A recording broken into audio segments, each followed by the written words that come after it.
Aloha, everybody. I'm here with Captain Mike Trask, a longtime family friend, and he is president of the Big Island Fishermen's Association. Has been so for decades upon decades. But today, I wanted to get his opinion and get his hear his mana'o on the Pohoiki Boat Ramp, on how some of the fishing history of the area. So we're just gonna have a little talk story session, and we're just gonna talk about a few different things. And why don't we start with the Big Island Fishermen's Association, and where do you your history with them, some of the, just to give some context for some people that may not know. Okay, well, first of all, thanks for asking me to come here. Big Island Fishermen's Association was formed back in the 90s to protect the fishing rights of everybody, Native Hawaiians and the Kama'aina alike, and to protect our resource and make sure that we weren't overfishing it, and to keep a hands-on approach to what we were doing. Because really, when it comes to the Big Island and the areas that we fish, we're the professionals. We know the bottom ground, we know how they come, when they come, and so we're the people. And so, but not only that, we did some pretty big fights in Westpac for the long line area closures and other open ocean federal laws that were passed since the 90s. And so we're really proud to keep an eye on local problems, and we need to get at the base of what's happening with Pohoiki, because we have lost a really vibrant fishery. It's totally hands-on, grass-rooted, and the whole reason that Pohoiki Bay is even there was for the fishermen. That place was given up by the family that owned the land to the state and the county because they wanted them to have a place to launch and fish. And in my heart, that's why Pele didn't take it. She stopped within feet of the driveway, the parking area, and I really believe that in years to come, hopefully, that sand will disappear and the ramp will open up. But for now, I think the viable solution is to get in there as soon as we can, because we are not fishing out of Pohoiki, and that whole resource is going untouched. Right. Before we dive fully into the Pohoiki, let's talk about some of your history. Like, as a fisherman on the island, how long have you been fishing these waters? Can you estimate? I came to fish with my uncle Alika and his family back in 1980, and I mean, what a wonderful experience. We fished. I know this entire coastline. I know this entire island. Not just for ahi and the pelagics, but for bottom fish and diving too. When you see the island from the ocean, you can tell where all the ancient settlements were, because they are places that have lauhala, coconut trees. They're usually places that you can launch your canoes, and and the fishing is always really good right off of those areas, because that's where they lived, where the fishing was good. And on the east side, from Hilo on down to South Point and up towards Kona, those you can tell just from the ocean going by where all the big settlements were. And fishing has been very good off of Pohoiki and the east side. The pelagics, this is just the home grounds for them, and it's just a really good life to be a fisherman here. Right, it's quite the story. So it's like a unique perspective you get from being out on the ocean so much and seeing it from that viewpoint, from all these angles. You then just have this unique take on everything. Yeah, and being a fisherman, you not only fish the pelagic, but you do the bottom fish, and you have to know the topography of the bottom. And knowing the area all up and down Pohoiki, it's just like a part of, it's like your left hand. You just know where everything is, where all the bottom fishing grounds are, where the breaks are, where the ono hang out, where the ahis come and aggregate, and they're just there because of the opelu and why the opelu are there. And so It's pretty intricate. The longer you fish, you realize that you really don't know anything. And that's why everybody online, especially on Tracker, say listen to the fisherman.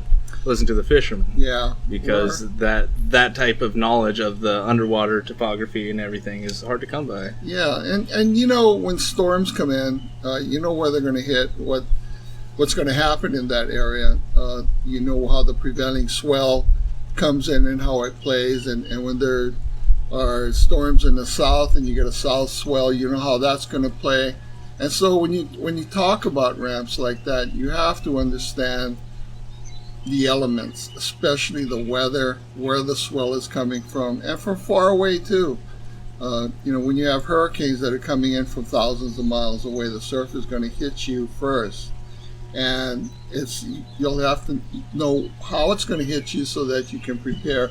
For instance, if it's going to come in and hit Pohoiki, you're going to have to get all the trailers and everybody out of there, and which they've always done a good job getting us the police down there to close the ramp and guys ready to give assistance for boats that are coming in. So yeah, it's a livelihood. It's, you know, we don't know too much about tensile strength and steel and cement and stuff, but we know how to make it, you know, how to approach it, and what's going to be good for us.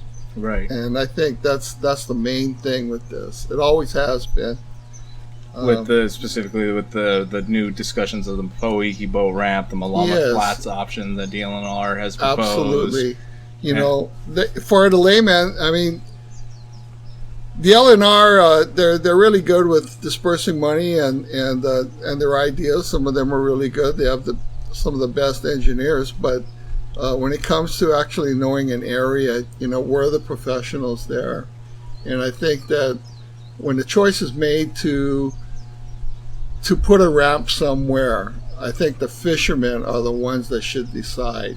And then I think that the DLNR will come in with their engineers and put the ramp up, but they have to listen to the fishermen because they know how the ocean is going to react there. I think this would be a really good time to jump into a little bit of historical context. We were talking a little bit beforehand. What was it like launching a boat down at Pohoiki before they put a boat ramp in? You know, that place was always a launching area for canoes and for the settlements along there. And in the old days, before there was a ramp, the fishermen were coming down there with their trailers and unhooking from their trucks and putting a long chain onto them, and they would get the boat to the trailer to roll, and then they would roll it in off of the Pohoiki lava, and they would put it into the water that way, and then let the boat float off, and then pull their trailers up with a chain, and that was pretty rough. So getting a ramp down there was wonderful. It took forever, but you know, the Holly family knew they owned the land down there, and they knew how important it was. It's for all the fishermen that, you know, in Kalapana to Hawaiian beaches and Pahoa and that whole east side over there. It was so important to get in the water over there because that's one of the best fishing areas in the state. And so doing it like that was just it was just an adventure. Right. I only did it a little bit, thank goodness, but so then they put in the boat ramp, but they didn't have the break wall at that point in time, right? Yeah, it came along later. They had some additions as it went on, and it was so hard to get money and cranes down there when big storms came in and filled it in. There were times when it was so full we couldn't get over it with our boats. Filled in the boat ramp filled in the cove there. Yeah, so we would go out there and somebody would put their boat in the water. You could get in and out of there at high tide, but at low tide you couldn't. And we would just sit there for 2 or 3 days and bucket the sand and the small rocks, the coral, onto the boat and take it outside and drop it in the water. And we would just block the ramp, and all the fishermen would come with all their family, and we would have, a ramp clearing party. That's the only way to do it. Otherwise, getting money from the legislature, getting the Corps of Engineers, I mean, that's a process that takes pulling teeth. Years and years and years. It actually took us 20 years to get the ramp that's there now. 20 years to get the Pohoiki boat ramp put in. Yeah, one of the hottest fishing ramps in the state. 20 years. That's 20 insane. Years. And then in 79, the breakwall came, and there is, I hear complaints against from the fishermen against the way it was designed and implemented. Have you had any of those types of issues with the the way that it's set up, it creates the berm, but it's a small price to pay from what it was. But it's still something that the berm happens at the end where you turn to go around it. Right. And you have to constantly get in there and bucket that stuff out of there. And the problem is getting a crane to crawl out there and pick it up and do it with a crane. Then we're back to the legislature and appropriating money and years of study and so forth. So that's the bad part. But we managed to get over most of that. The crane thing, having somebody go out there and actually, or having to go out there and have the party of families come out and do it. How often did that happen back throughout the time? Most of the time, it was it would take a really big storm or years of storms, I should say, to the point where once you have to travel 50 feet over that stuff and you're getting stuck, you can't even get into there or get out of there, then it's a real problem. So it wasn't, I think I was down there 3 times or 4 times where we, had a big block the ramp and everybody just worked. Everybody knew that it was happening, so it wasn't like we were blocking any exit. Right. It wasn't a secret that this is happening. It was a good time. Everybody worked hard. And we got it done. So it was just like cleaning your house. So then fast forward to now, 2018, the eruption, and it comes around, takes shacks, bowls, everything between Pohoiki and Kapoho. And now we're at a point where after the eruption ended, the sand started to come in. Like as the lava stopped, the sand came in. And now it's 250 feet thick or something like that, like 20 feet high, the Pohoiki sand from the bottom. And so that's now where we find ourselves with. And I still think DLNR or the state has that boat ramp listed as officially open. Like it's not open. No, so that's the whole discussion. I wouldn't even swim in that water if I was anybody, man. Just don't even jump in that water. I in my heart, I feel like, eventually it'll open up again, but that's just the way I feel. I think that the best thing to do at this time right now is what's on the table, and that is to put in a new ramp. And the only place I've seen what the DLNR has suggested through their various ways of looking at this, and I don't think it was a very good study to begin with, but I think the most feasible, inexpensive, and quick way to do this is to do it at Pohoiki. And I would, in looking at it, it's there, it's state land, is to go outside of the present ramp onto the new lava and go out there, 100 or 200 yards away onto the lava rock, or even further, depending on what the area views are going to show us. But to put the ramp right there and to make it such that there's a dog leg in it. And by that, what I mean is, because you're going to go out from Pohoiki a little ways, you're not going to have the protection of Second Bay Point from south swell. And the prevailing swell will come in from the east, and then occasionally, like during the summer months, you're going to have the south swell. So you want to have it protected, and right now, if you go north outside or easterly outside of Pohoiki, you're not going to have that. But if you put a dog leg, and what I mean by that is you can start either from the west and head eastward along the coastline, and then turn outwards, or come from the east westward and run along the coastline and turn out, and put a parking lot area that's right there. You can take off of the existing paved road right there, and put a 2 or 3 acre parking area on top, and leaving a berm on the outside that is whatever it is, 50 or 100 feet of lava, and cut an area, a basin in there, and then have opening it up at the very end. And you could prefab the slabs and have them laid in there. Right, so you don't got to engineer it in the ocean, because that's no fun. Yeah. I think it's far enough away that it's not going to impact any of the parking or anything that happens right there at Pohoiki. But I think that's the quickest, easiest way to do it. If you put a dog leg in there, you're not going to be impacted so much from the south swell. And as far as the prevailing easterly swell, I don't think it's going to impact the ramp at all. And I think that you have no cliffs to deal with. You have no burial sites to deal with. It's new land. It's owned by the state, so they don't have to buy it from anybody. It's already close to the access road. All we need is a restroom and some water, and the tractors to come in there and lay it down. And in talking with one of the operators, he didn't see that it was going to take much time at all. So we're talking about we'll create the dog leg inside something in lava delta, this newly formed delta, this new land that the state owns, that's out there waiting to be used. Basically, you can cut it in, create a dog leg, create the areas that you would need inside of that type of protection. But also the other thing about that is, we do know Kilauea is going to erupt again. We know the East Rift Zone is going to erupt again. We don't know exactly where that flow would potentially go when it does erupt again, but we know where it's highly likely not to go. And that would be on this new lava delta. Why? Because it's really, really high compared to every other feature in the area. It's really big.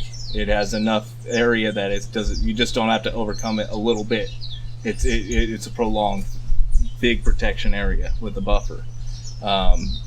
So doing anything along those deltas, along the delta, offers that added benefit. Whereas the Malama Flats area, that is on a fall line or close enough to be considered part of that fall line. It's not that far, especially when you look at the new flows, the way that they've changed the landscape, and you start analyzing it. It's like, wow, the Malama Flats option could last less than 50 years potentially.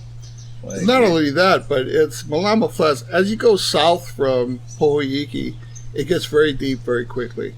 Right. And so what's happening there is that you're going to have a big open ocean swell coming in and hitting, impacting the ramp area. And the difference between an open ocean swell and one that's running over a shallower area is that an open ocean swell is very thick. It has a lot of volume in it.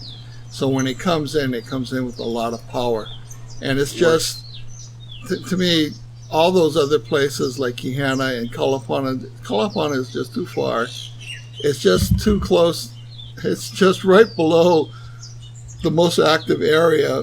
That whole place is really active, but I think for, the quickest, least expensive, it's a no-brainer. You got to go with Pohoiki, and I really think that place was spared for the fishermen. It may take a while for it to get cleaned out, but I think in the end that's what's going to happen. But for the near future, in our lifetime, we got to put the ramp back, basically where it is, just a few hundred yards away. That's what I've heard as well, is put it back where it was, basically. Yeah, that's all we can do. Make it work somehow there. Yeah. If you live and fish and like we do, that's the only logical thing to do. Any other consideration is not about fishing. It's not about protecting the community. It's about something else, whatever that is. So you were saying that Pohoiki was the third largest commercial fishing ramp on the island, yeah? There's more fish. There's more fish that came in from there, I think, in the state, if I'm not mistaken. Oh, really? And certainly on this island for sure. We've had as much as 100 boats going out of there and coming in there every day. every day for 6 hours launching and 6 hours coming back. That was back in the 80s. Wow. So, yeah, very, very important. Incredible. So, yeah, looking at just some of the energy along the Malama Flats, that whole area, that's Pohoiki was one of the few areas that had that kind of natural protection to be able to be built into a ramp, a natural ramp, Yeah. that it gets extended into a more permanent ramp and then Yeah. a commercial ramp. And now we're at the point where, okay, now what do we do? And the DLNR study is proposing, for cost reasons, to take it back to Malama Flats, into that bay there. So what was your thoughts when you saw that? Was there, like, what was your thoughts when you saw that proposition? They got to be kidding, because going southward from Pohoiki gets deep very quickly. That's one of the best ulog areas, because you can cast off your pole and it will land in 250 feet of water. So you're talking about, again, an open ocean swell, and that has a lot of power when it comes up against that landmass. And to put a ramp in there is basically to put a little funnel in there from a big open ocean swell. It's going to be catastrophic. One of the areas is kind of to look at is what happened down in La Pohoihoi. While they did have a shallower reef area outside of that, they were open soon after that to an open ocean swell. And it wasn't even open for very long until it was completely undermined and closed. And it's still closed. And it's been closed for 20 years. And something like Malama Flats is just lunacy. It's Right. just not going to work, or anywhere else down there. That the Pohoiki was the special spot. The Pohoiki is a spot, always was. It always was, even in the old days. You could get off of Kalapana because it had a beach there for the canoes and stuff, but the community is up further up. Kalapana is the end. You're right below Pahoa. You're within reach of Hawaiian beaches, Hilo. All these years I've lived in Hilo. I trailered my boat all the way down there, because actually between between Hilo and South Point, that's the only ramp there is. And the grounds are probably the richest in the state. Right. Long history in that area, and it's to abandon it for just a little bit of money, which is basically what. Yeah, it's an incredible resource to waste. Just ask it. To be clear, what you're talking about is to cut a channel in the new lava flow, and similar to what Honoka'i has. Honoka'i. Honoka'i. Honoka'i it was blasted out of blue rock, and it took a long time. But Pohoiki, because it's new, I'm pretty sure they could do most of that by running a large tractor. I don't know what the biggest ones are now. But in talking with one of the operators, he seemed pretty confident it was going to take but a few days to get the rough work done. And that was great to hear him say that, the operator himself. So I'm just, let's get them down there. Let's not waste our time with meetings and appropriations, and let's just get it down there. Let's move on it.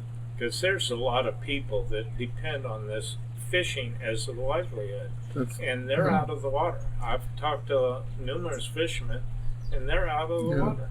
Right. When it comes to fishing, we support the community. We have welders, and we are, automotive, people that sell trucks. We have families. It's not just me, it's my crew, it's his family, it's our trucks, it's all of the upkeep that we have to keep on. The expense for going fishing is incredible. $300, $400, $500 a trip in expenses is not unreasonable, especially now that gas is $4.25 a gallon and more for diesel. So that's another thing. If we don't have that ramp, we're running down from Hilo. And, that's $300 in fuel just to run down there. Wow. Hope you can catch one fish to just cover your gas. And then you have bait, poly, ice, and so forth. So it's expensive. If you're right there at the ramp, you know, your main fishing areas are within 10 miles, and sometimes they're just 2 miles off the ramp. So now the bulk of the fishermen that operated out of Lower Puna have to go to the Hilo ramp, and then that added expense on top of losing the fishing grounds. You got to have a bigger boat to go down there. I mean, you got to be tough to go all the way down there, because you're talking 20, 25 miles to get to Pohoiki. Right. And then the fishing range southward from that goes all the way down to Helionapoli, which is another 20 miles. And so a little boat that is used to launching out of Pohoiki isn't going to do it. So the bulk of the fishermen that launched out of there are not fishing. They're not fishing. They're just out of the water right now. They're out of the water, That's you know, and It's been over a year. doing whatever they can. Yeah, we're at about roughly a year at this point, and They're hurting. yeah. They're So, hurting. With that said, the July 13th meeting with DLNR, like, what do you think should be done at that meeting, basically? What do you think should happen there? Like, what do you think? I would hope that the DLNR would commit to what the fishermen and the people in the community are saying, is put the ramp at Pohoiki, get it done as soon as possible so that these people can start paying their bills and, you know, get their head above water. You know, don't waste time. These other areas are off the chart. They don't deserve any consideration. Concentrate on Pohoiki, streamline the process, and get us in the water. Right. Time's a factor, and what Absolutely. DLNR's plan if you read the study on it, it just says, oh yeah, and we'll get an environmental impact statement done, lickety split. And it's like, you're gonna do what now? What? Like, that's how is this gonna work? And I talked, one of our members does environmental impact studies, and she was saying, no, this is not gonna go through quickly. This is how you end up in a study for 10 years. Yeah. Like, this is that type of route you take. This needs to be done already. If you're talking about, right now is the season too. Summertime is season, and we're right in the middle of it. And these guys are catching a little bit of fish outside of Hilo from Puna, but that whole area that it starts out a fisher on that side during the winter months, and here it is in the middle of summer when they're outside of Hilo. So, you know, it's not going to. The sooner it happens, the better. But I would like to see something happening within, you know, launching a boat in 6 months. Right. You know, let's get in there. There's still time to hit the fish when they go down south during the winter. You know, just get it done. There shouldn't have to be any environmental impact statement, because it's new land. It's changing all the time. Right. And it already belongs to the state or county. That's correct. So it's already, the planning is, you don't need the environmental impact statement because it's already approved. So, Right. you know, the usage would be the easiest to get that approved and underway. You would think Right. so.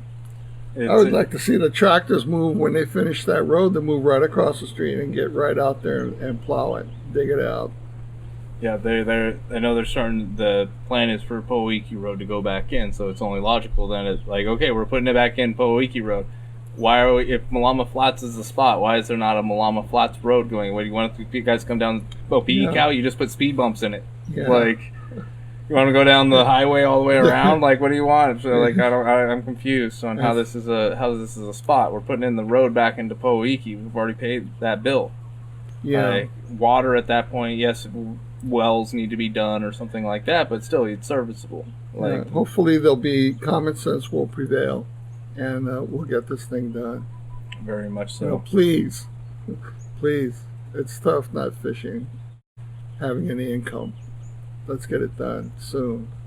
Yeah, I appreciate you taking the time to come and speak with us and Absolutely. putting this out there. Like, I really hope that for people, like, getting some historical context for what is, like, fishing in Hawaii from a local perspective will help, you know, like, yes, it's a new beach. Yes, it looks great. It's still it's preventing so much. It's preventing all this history from going through.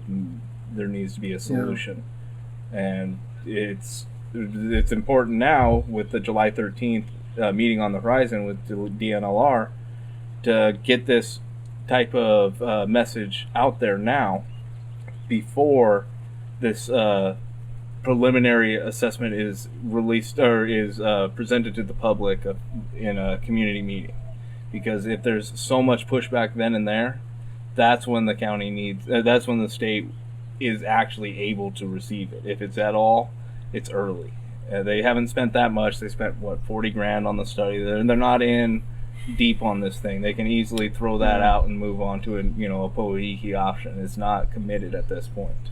So it's got to. That's why I'm like, this is important now, because they need to realize it now before they get committed into this thing, and then they have too much money invested, and they're like, oh, we can't leave it. Yeah. You don't have anything invested. This study is nice. We need more studies, or we need to just put it in. But you need put in Pohoiki back into the consideration. And if what you're talking about, what I understood is the proposed new bay ramp area would be north of the new beaches, so there wouldn't be the conflict of the users. It would be to everyone's benefit, and it would be done, could be done in a very timely fashion. Yeah. Right, exactly. And the nice thing about out there is anything new lava added to the coastline is state-owned land. So if we're talking about putting a state-owned boat ramp on state-owned land, this is easy as opposed to... You don't have to worry about burial sites, other ancient history in the land. This is all new. You don't have to do any of that. You don't have to buy the land. It's the state's to use. I mean, this is just a no-brainer. It's got to go where it's going to go. The beach users will still have their beach. The surfers will still have the waves. Everybody will be happy about this. It'll be less expensive. There's just no other way for it to do. The problem is, let's get it done. Let's smooth all of these other permits and processes out and get it done. Right. Just get it done, because Puna has suffered enough. People have lost their homes, their livelihood. This will be a shot in the arm to give these people something to look forward to. Just make it happen. It's actually a war. If this was war, it'd be done already. Right. And it is a war. It's a war of with Mother Nature, and hopefully she'll cut us a little break here and Right. I mean, as you said, she saved the boat ramp. Save the boat ramp. Save the boat ramp. Put it in, and let's get back to business. Right. We were talking earlier today, and we talked about how there are natural events that we cannot control those things. What we can control is our human response. So That's let's not right. turn this into a longer-lasting disaster than it needs to be. That's right. Because of human mismanagement of our resource. Right. There's emergency funds available, plenty of federal funding available. Just go. Make it. And that's what the overwhelming sense I get is, I have not engaging Tracker and our receptive, for the post we put out on Pohoiki, I've not seen people arguing really for the Malama Flats option. And usually, even if it's a debatable topic, there will be somebody that's going to be coming in trying to argue the point. I haven't seen somebody realistically try and argue it, and it's weird because I'm like, okay, so it seems like overwhelming support for Pohoiki, and I don't know where the support for Malama Flats option is. I don't know where it is. It's just ill-conceived. It's just not going to happen. Right. Well, anything you want to say before we... I thank you guys for putting this thing together. I appreciate it. We all appreciate it. All of the people, Fisherman. Absolutely. It's just... thank you very much. Yeah, and it's important. We've heard all the time how it's important to get the fisherman's perspective on this whole thing. We want to be able to try and share that ability, just to be able to put yourself out there, put that information out there, and that's all we're trying to do. Is just empower you to be able to get your voice heard in this new domain. That is great, wonderful. Our Facebook Live group and everything. It's crazy, but thank you so much for coming. Absolutely. I really appreciate it. Thank you. All right. And thanks everybody for tuning in.